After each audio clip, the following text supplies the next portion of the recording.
చెప్పినారు, మీకు అందరికి గుర్తుందో లేదో. ఏం రా కథ అంటే, ఒక గ్రామంలో ఒక కుక్కను చంపాలనుకున్నాడంట. కానీ ఆ కుక్కను చంపితే గానీ గ్రామస్తులు అందరూ వాడిని కొట్టి చంపుతారంట. కాబట్టి వాడు ఏం చేసినాడు, రోజు ఒక 10 మంది కూర్చునే కాడికి పోయి ఒరే అది పిచ్చి కుక్కరా అని చెప్తాడంట. మళ్ళీ ఇంకో గుంపు కాడికి పోతాడంట, ఒరే ఆ కుక్క నిన్ననే ఒక ముసలోని గడిచిదిరా అని చెప్తాడంట. మళ్ళీ ఇంకో గుంపు కాడికి పోతాడు, ఒరే ఆ కుక్క నిన్ననే చిన్న పిల్లోని గడిచిదిరా అని చెప్పి వన్ పైండే ఆ కుక్కను చంపుతాడంట. చంపితే గ్రామస్తులు అందరూ అబ్బా పిచ్చి కుక్క చంపిపోయింది రానిరంట. అట్లా ఇదే రాష్ట్రంలో నువ్వు తప్పు చేయాల్సిన అవసరం లే.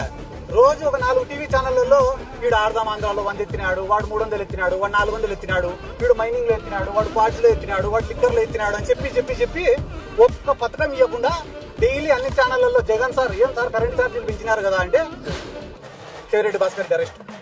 ఏం సార్ తల్లికి వందనం ఇలా మీరు అంటేనే 2 రేపు ఎల్లుండో సిద్ధార్థ రెడ్డి అరెస్ట్, 3వ రోజు మా రాజన్న అరెస్ట్. అంటే అరెస్టులను చూపించుకుంటా వీళ్ళు రాక్షసులు అని చెప్పుకుంటా ఈ రాష్ట్ర ప్రజలకు మొత్తం సున్నం పెట్టే ఆలోచనలో వీళ్ళు ఉన్నారు.